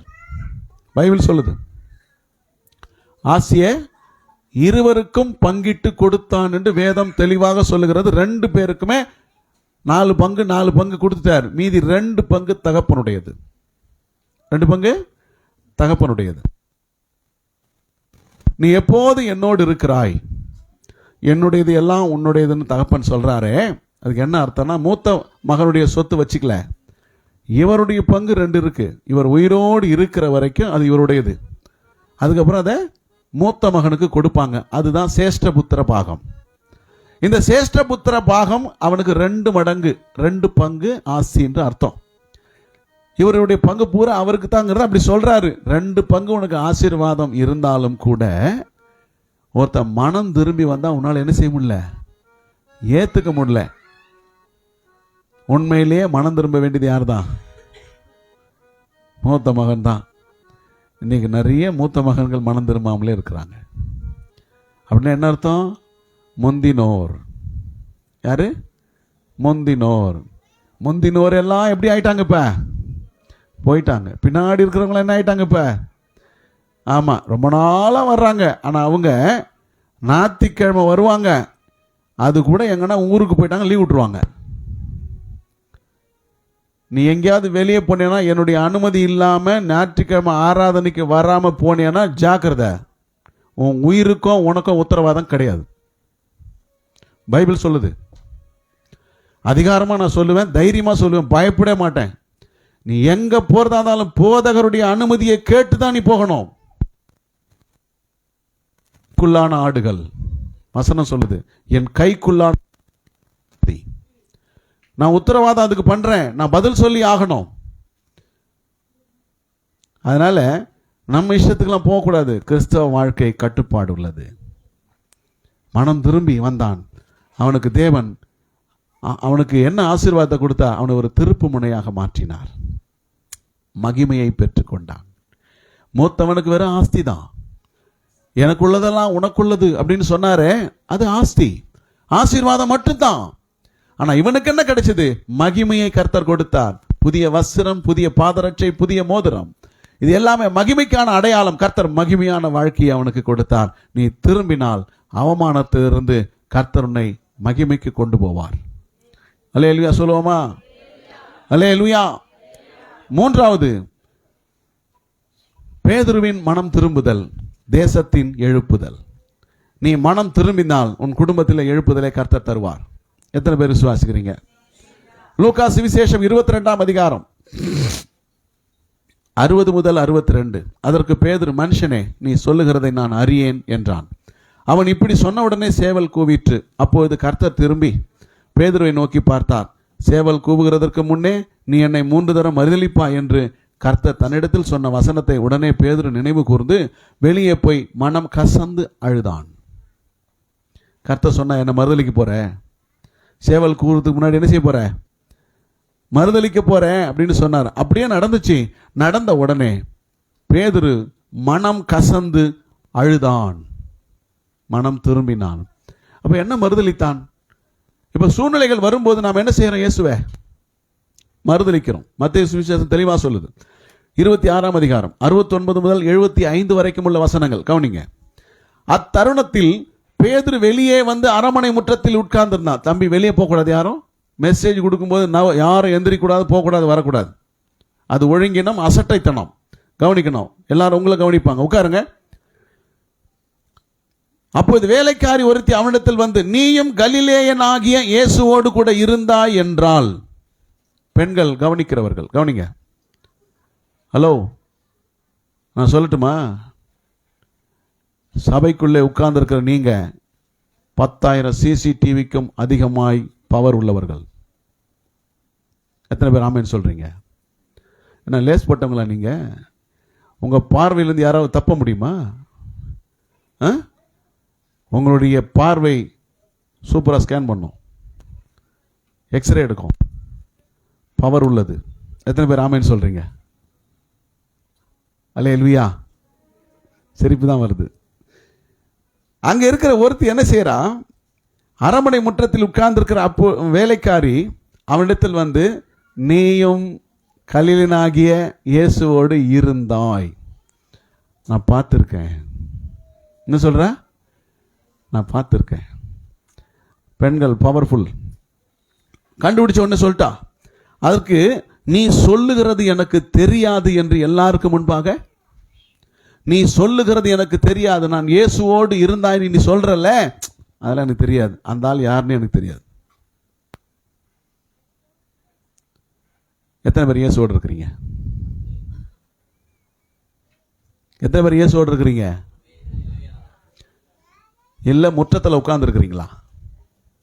குளிர் காஞ்சிட்டு இருக்கிறீங்களா? எத்தனை பேர் இயேசுவோடு இருக்கிறீங்க? அடுத்து என்ன சொல்ல போறேன்னு பதில் சொல்ல மாட்டீங்க. அதான் சொன்னேன், பெண்கள் பவர்ஃபுல், பயங்கர திருக்குள்ளவர்கள், பதில் சொல்ல மாட்டாங்க. அவ பாருங்க, நீ இருந்த சாதித்தாள். எப்படி ஆளவங்க? சாதிக்கிறவங்க. அப்போ அவர் தெரியாதுன்ட்டார். 2வது 71, அவன் வாசல் மண்டபத்திற்கு போன பொழுது வேறொருத்தி. யாரு? வேறொருத்தி. முதல்ல ஒருத்தி, இப்ப வேறொருத்தி. என்ன சொல்றாங்க? அவனை கண்டு இவனும் நசரேயனாகிய இயேசுவோடு கூட இருந்தான் என்று அங்கே இருந்தவர்களுக்கு சொன்னான். அவனோ அந்த மனுஷனை நான் அறியேன் என்று ஆணையிட்டு மறுபடியும் மறுதலித்தான். முதல்ல மறுதலிச்சான். 2வது என்ன செய்யறான்? சத்தியமா சொல்றேன், சத்தியமா சொல்றேன், சத்தியமா சொல்றேன், அந்த இயேசு யாருன்னு எனக்கு அல்லேலூயா. சத்தியமா இயேசு எத்தனை பேருக்கு தெரியும்? நீங்களாம் சுடுகாட்டுக்கு போயிருக்கலாம், இல்லை கல்லறையில் போய் படுத்துக்கலாம். இங்கே வந்து உட்கார்ந்து என்னத்துக்கு? தண்டத்துக்கு. எத்தனை பேர் இயேசுவோடு இருக்கிறீங்க? எத்தனை பேர் இயேசுவோடு இருக்கிறீங்க? ஏன் சொல்ல மாட்டீங்கன்னா, அவன் சொல்லியிருந்தா அவனையும் பிடிச்சிட்டு போய் கொலை செய்ய போறாங்கன்னு பயந்து. இப்போ நாம ஏன் சொல்லப்படுறோம்? நமக்கு எதனா உபத்திரம் வந்துருச்சு, போரமா உட்காந்துட்டு போயிடுவோம். நீ இயேசுவோடு இருந்தாய் என்று சொன்னால் மட்டும்தான் உன்னால திரும்ப முடியும். அல்லேலூயா. அதுக்கப்புறம் பார்த்தீங்கன்னா 73 சற்று நேரத்துக்கு பின்பு அங்கே நின்றவர்கள் பேதுருவிடத்தில் வந்து, மெய்யாகவே நீயும் அவர்களில் ஒருவன், உன் பேச்சு உன்னை வெளிப்படுத்துகிறது. நீ பேசுற பேச்சு எப்படி இருக்கு? உன்னை வெளிப்படுத்த. நல்லா கவனிங்க. நீ கிறிஸ்தவனா? நீ கிறிஸ்தவளா? உன் பேச்சு உன்னை வெளிப்படுத்தணும். அல்லேலூயா. எப்பா நீ தெரியாதுன்னு சபிக்கிற, சத்தியம் பண்ற, என்னெல்லாம், ஆனா உன் பேச்சு என்ன செய்யுது? வெளிப்படுத்துகிறது. அல்லேலூயா. ஆமா, நீ என்னதான் மிமிக்ரி பண்ணாலும் சரி, உன் பேச்சு என்ன செய்யும்? உன்னை மாட்டி விட்டுரும். அல்லேலூயா. நீ மாட்டிக்குவே. அப்ப இயேசுவோடு இருந்ததற்கான அடையாளம் என்ன? உன் பேச்சு. என்ன பேச்சு பேசுறோம்? அதான் தேவனை வெளிப்படுத்துற ஒரு அடையாளமாக இருக்கிறது. அல்லேலூயா. இப்படியெல்லாம் சொன்ன உடனே அவன் என்ன செய்துட்டான்னா, சபிக்க ஆரம்பித்து விட்டான். யாரை சபிக்க? இயேசுவை சபிக்க ஆரம்பித்து விட்டான், மறுதலித்தான். சபிச்சு முடிச்ச உடனே பாருங்க, ஆண்டவர் சொன்ன ரெடியா நிக்குது, சேவல் நிக்குது, கொக்கரக்கோன்னு கூவுது. கரெக்டா அவனை பார்த்தா கூவுது. இன்னைக்கு மறுதலிக்கிற உனக்கு ஒரு சேவல் இருக்கு, சபிக்கிற உனக்கு ஒரு சேவல் இருக்கு, சத்தியம் என்ற உனக்கு ஒரு சேவல் இருக்கு, இயேசுவை மறுதலிக்கிற உனக்கு ஒரு சேவல் இருக்கு. நிச்சயமாய் ஒரு நாள் கூவும், நிச்சயமா ஒரு நாள் கூவும். அன்னைக்கு மனம் கசந்து நீ அழுவ. அதுதான் மனம் திரும்புதல். அல்லேலூயா. அல்லேலூயா. இந்த பின்வாங்கி போறதுல இவனை மாதிரி ஒரு கில்லாடி யாரும் கிடையாது. பயங்கர கில்லாடி. இவன் பேசுற பேச்சு இருக்கு பாத்தீங்களா? இவன் பேசினான்னா கூட இருக்கும் பூரா ஒட்டிக்குவான். யோவான் 21ஆம் அதிகாரத்தில் இயேசு உயிர் தெழுந்துட்டாரு. இப்போ நடக்கிற சம்பவம் என்ன ஆச்சு, ஏதாச்சு, போயிட்டாரு, அவ்வளோதான். இப்போ என்ன சொல்றான்னா, நான் மீன் பிடிக்க போறேன், எத்தனை பேர் வர்றீங்க? அல்லேலூயா. நான் சினிமாக்கு போறேன், எத்தனை பேர் வர்றீங்க? எப்படி? கடலுக்கு குளிக்க போறேன், எத்தனை பேர் வர்றீங்க?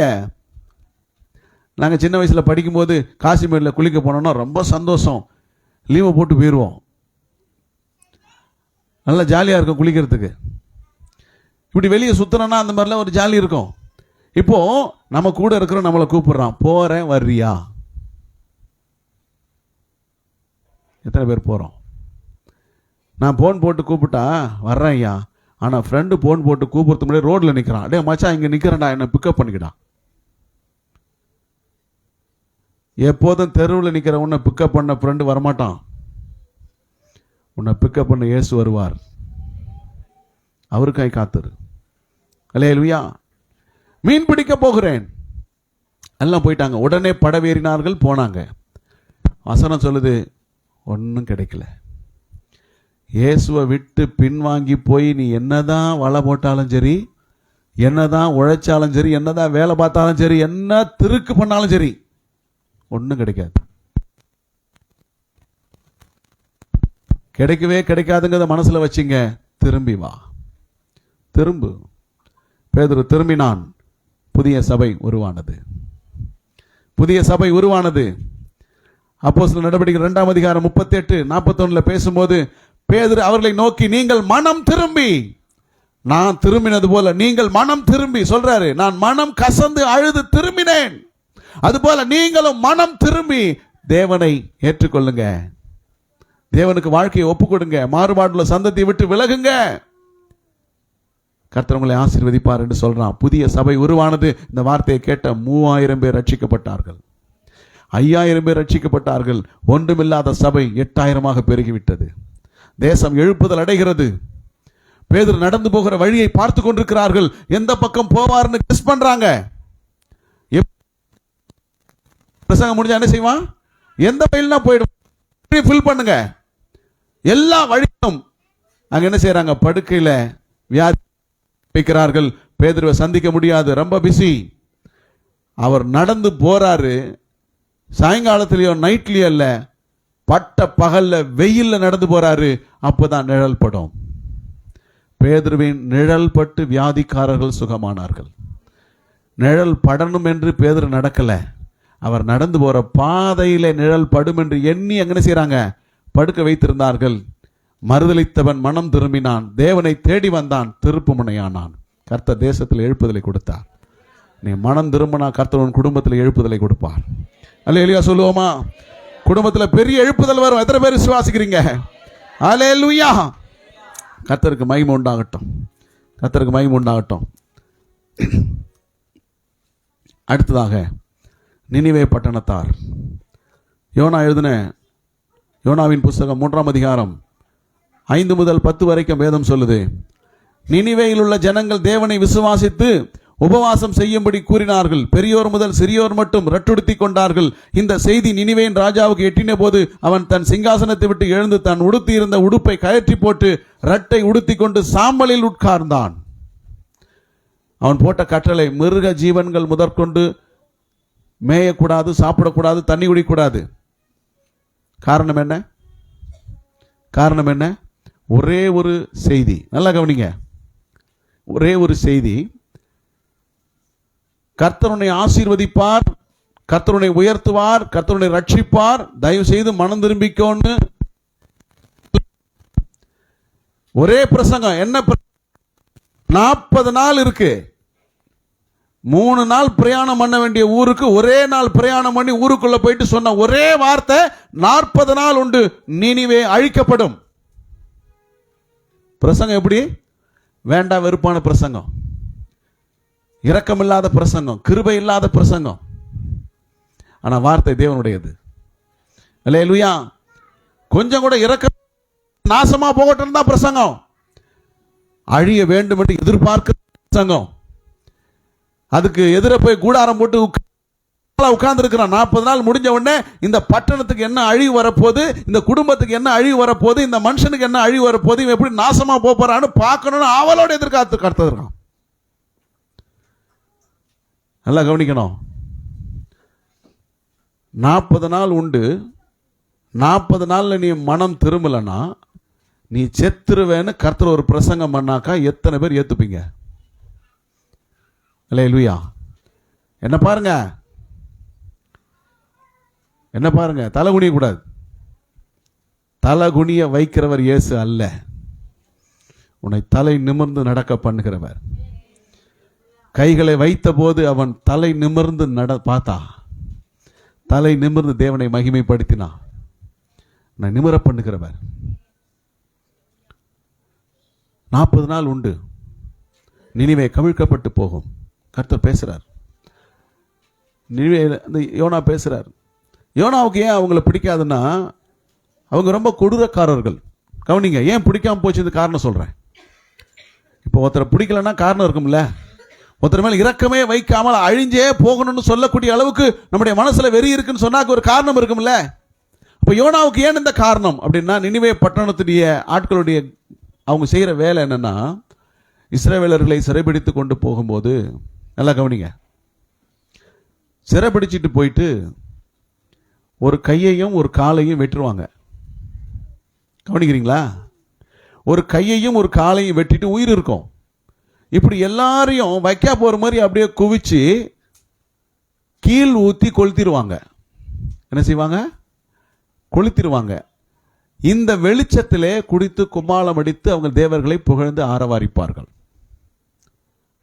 யோனாவுக்கு அவங்க மேல பயங்கர கோபம். அதனால்தான் என்ன சொல்றான்னா, 40 நாள்ல இந்த பட்டணம் அழிந்து நாசமாய் போகும் என்று சொல்லுகிறான். அது மட்டும் இல்ல, இன்னும் ஒரு விஷயம் செய்வாங்க, அது ரொம்ப கொடூரம். நிறைமாத கர்ப்பிணிகளை, நல்லா கவனிங்க, பிள்ளை பிறக்க சமயத்தில் இருக்கிற நிறைமாத கர்ப்பிணிகளை அவங்க வயிற்றை கீறி, பச்சையா கீறி வயிற்றை கிழித்து அந்த சிசுவை எடுத்து ஆக்கி தின்பார்கள் கொடூரக்காரர்கள். அதனால்தான் அவனுக்கு ரொம்ப கோபம்.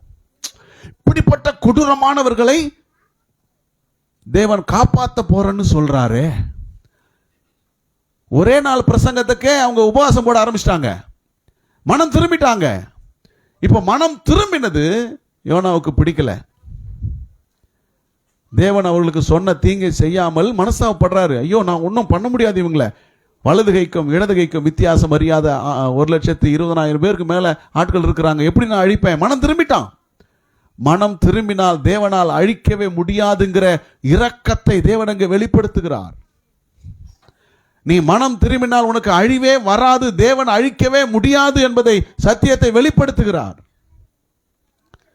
யோனா போராடுறான். நீங்க என்ன அனுப்பிட்டு அழிக்கிறேன்னு சொல்லிட்டு பண்ணி அழிக்க மாட்டீங்க. ஜனங்கள் மனம் திரும்பணும்ப்பா, அதுக்கு தான் உன்னை அனுப்புனேன். அந்த வேலை சக்சஸ் ஆயிடுச்சு. ஆனா மனம் திரும்பின்றது இப்ப யார் தான்? நீதான்ப்பா, நீதான் மனம் திரும்பணும். நம்ம வீட்டில் பார்த்தீங்கன்னா என்ன செய்வாங்க தெரியுமா? நமக்கு உபதேசம் தான் சொல்லுவாங்க, அவங்க என்ன செய்ய மாட்டாங்க. அவங்க இதான் நடக்குது. கடைசியில் மனம் திரும்பினானா இல்லையாங்கிற முடிவெல்லாம் நமக்கு தெரியல.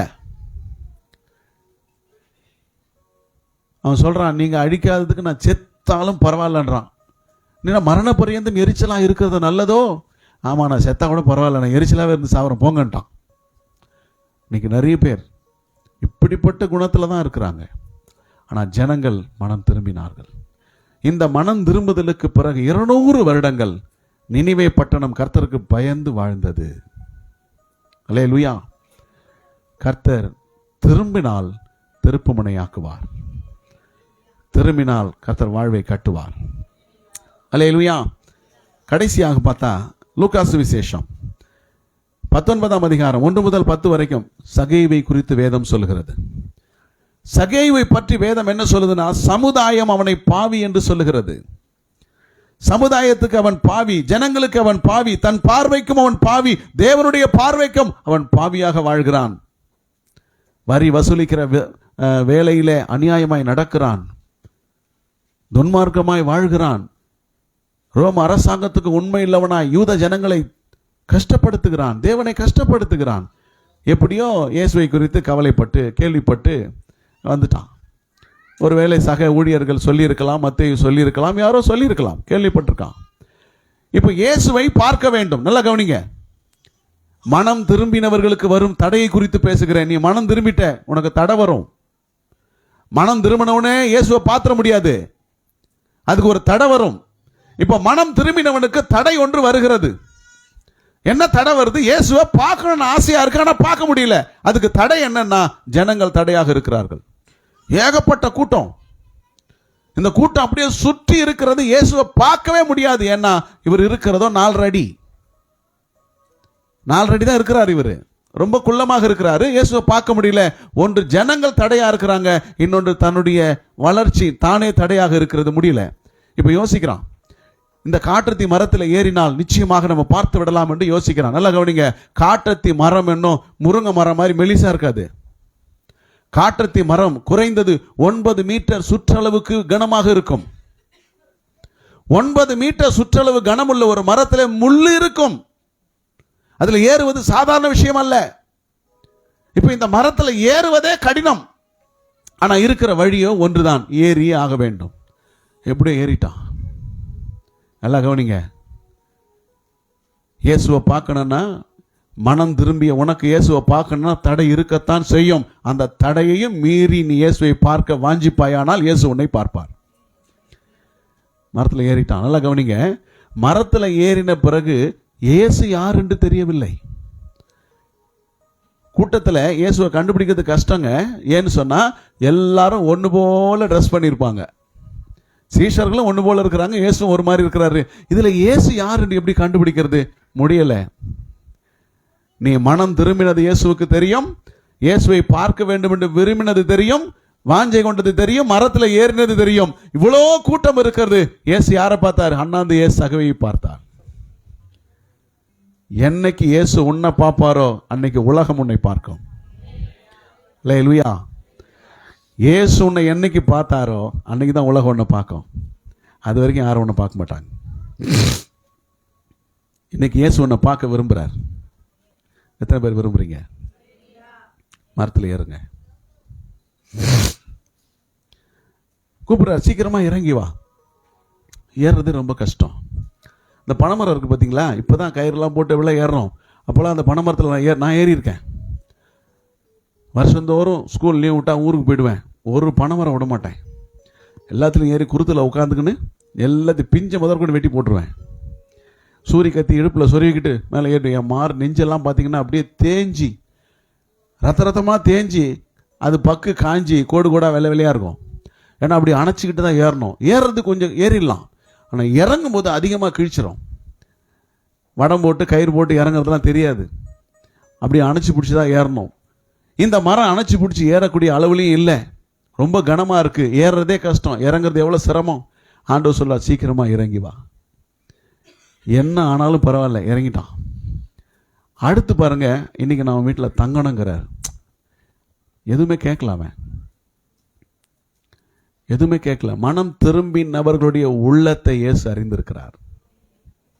உள்ளம் தெரியுது அவருக்கு. வீட்டுக்கு கூட்டிட்டு போறான்.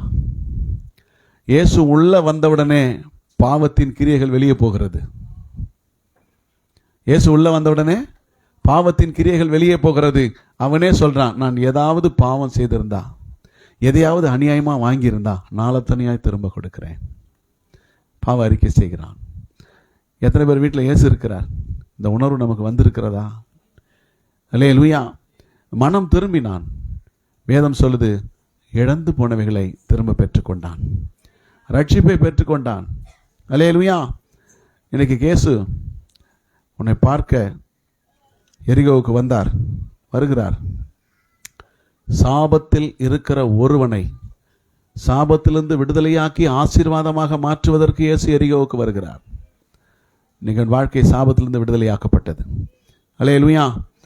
மனம் திரும்பாமல் போனவர்களை குறித்து வேதம் சொல்லுது. சாலமோன் மனம் திரும்பவில்லை. 2 முறை அவனோடு பேசினார். என்ன செய்யல? மனம் திரும்பவில்லை. ஏசா மனம் திரும்பவில்லை. சிம்சோன் மனம் திரும்பவில்லை. அப்சலோம் மனம் திரும்பவில்லை. பிழையாம் மனம் திரும்பவில்லை. நாம திரும்பினால் கட்டப்படுவோம். அவங்கள போல திரும்பாம போனா நம்முடைய வாழ்க்கை வீணாய் போய்விடும். அல்லேலூயா. கர்த்தர் எனக்கு சொன்னதை இப்போ சொல்றேன். நான் பாவம் செஞ்சிட்டேன்னு சொல்றவங்க எழுந்து நில்லுங்க பாப்போம். எழுந்துச்சேன்னா தப்புச்ச, இல்லைன்னா வெட்டப்படுவேன். சத்தியமா சொல்றேன். எந்திரிச்சேன்னா தப்பிச்ச, இல்லைன்னா நீ காலி. நான் வெளியரங்கமா சொல்றேன். எந்திரிச்சேன்னா நீ தப்பிச்ச, இல்லைன்னா உன்னை காப்பாற்றுகிற ஒருவரும் இல்லை.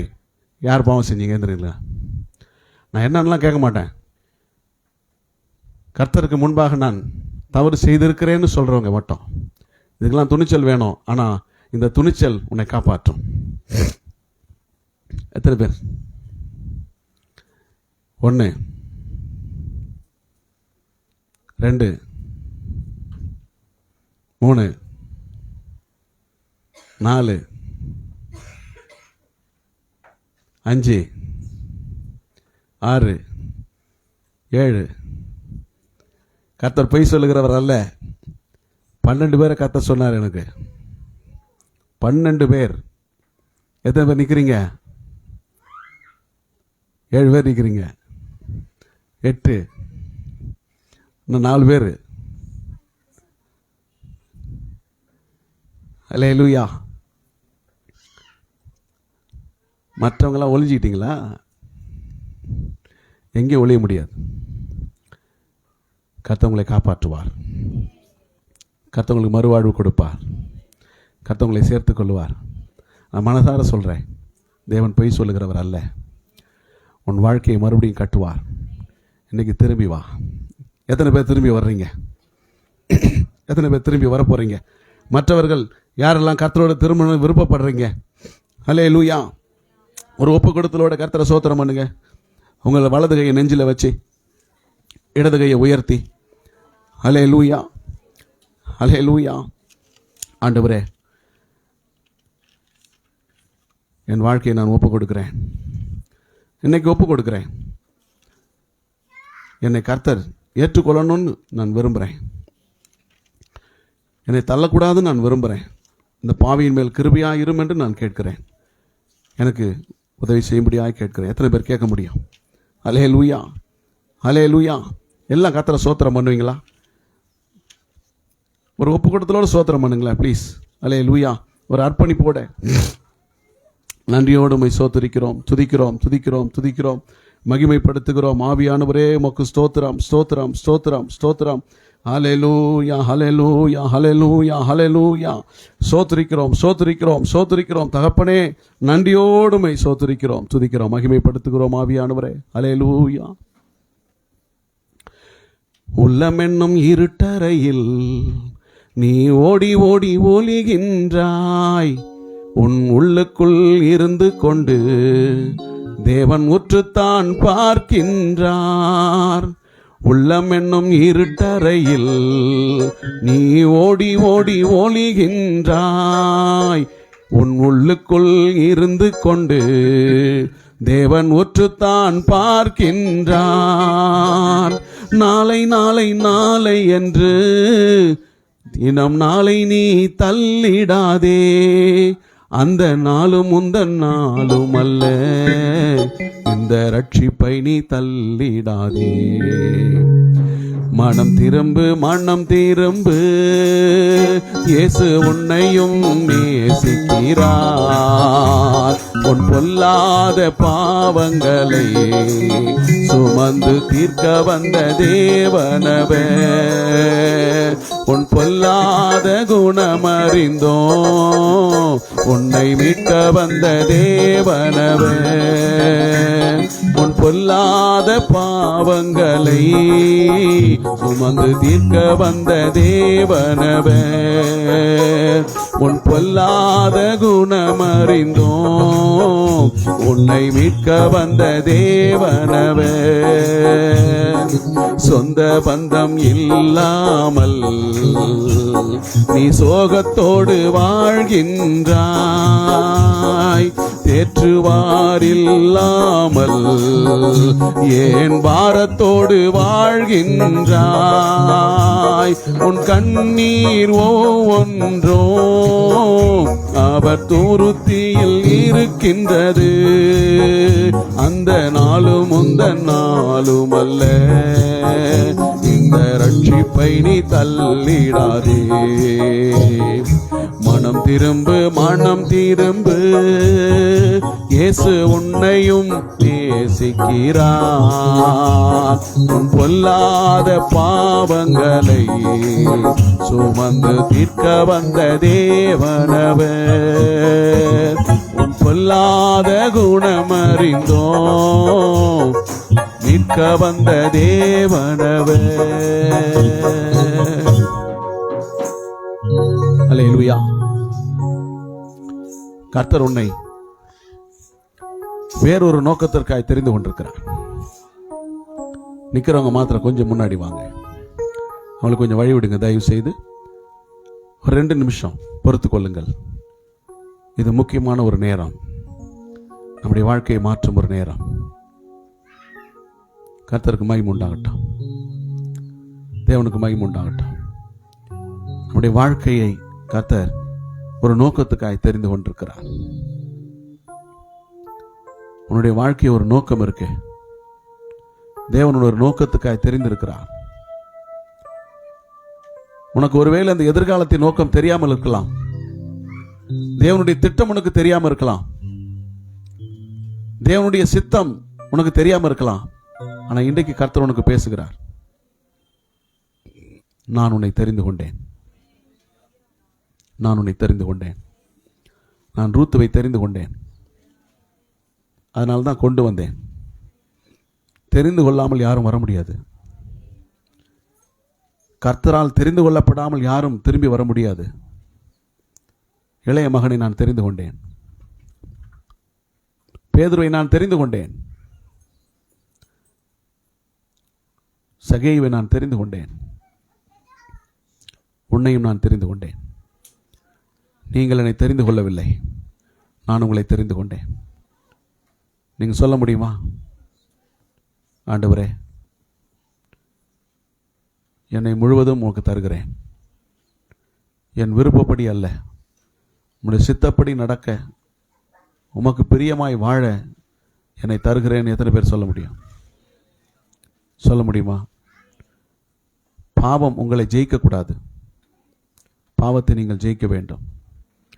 வேதம் சொல்லுது, வாலிபனே, வாலிபர்களே, நீங்கள் பொல்லாங்கனை ஜெயித்ததினால் உங்களுக்கு எழுதுகிறேன். நீங்கள் பொல்லாங்கனை ஜெயித்தவர்கள். கர்த்தர் உங்களை பொல்லாங்கனை ஜெயிக்க பலன் தந்திருக்கிறார். நீ பொல்லாங்கனை ஜெயித்தவர்களாக இருக்க வேண்டும். அல்லேலூயா. நீ தீமையினால் வெல்லப்படக்கூடாது. தீமையை நன்மையினாலே வெல்ல வேண்டும். நீ என்ன பாவம் செய்திருந்தாலும் சரி, என்ன குற்றம் செய்திருந்தாலும் சரி, அதையெல்லாம் கர்த்தர் இன்னைக்கு பொருட்படுத்துவதில்லை. நீ திரும்பி வந்தது அவருக்கு சந்தோஷம். உன்னை ஒப்பு கொடுப்பது அவருக்கு சந்தோஷம். நீ இன்றைக்கு ஒப்பு கொடுக்கிற இந்த அர்ப்பணிப்பானது இனி ஒருபோதும் திரும்பி பார்க்கக்கூடாது.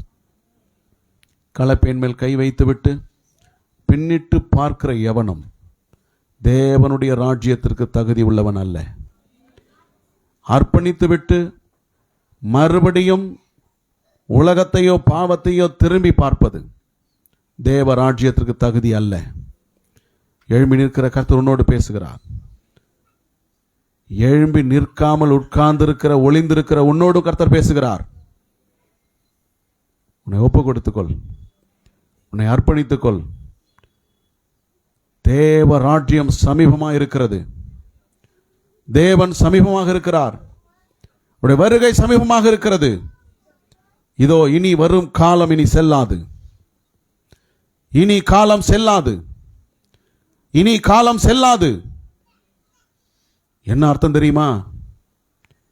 மனம் திரும்பாமல் தொடர்ந்து நாம பாவத்தில் இருந்தால் நம்முடைய காலம் செல்லாது.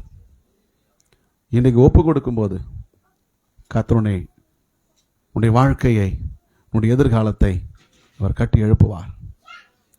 அதை மாற்றுவார். அதை ஆசீர்வதிப்பார். அதை புகழ்ச்சிக்குரியதாக மாற்றுவார்.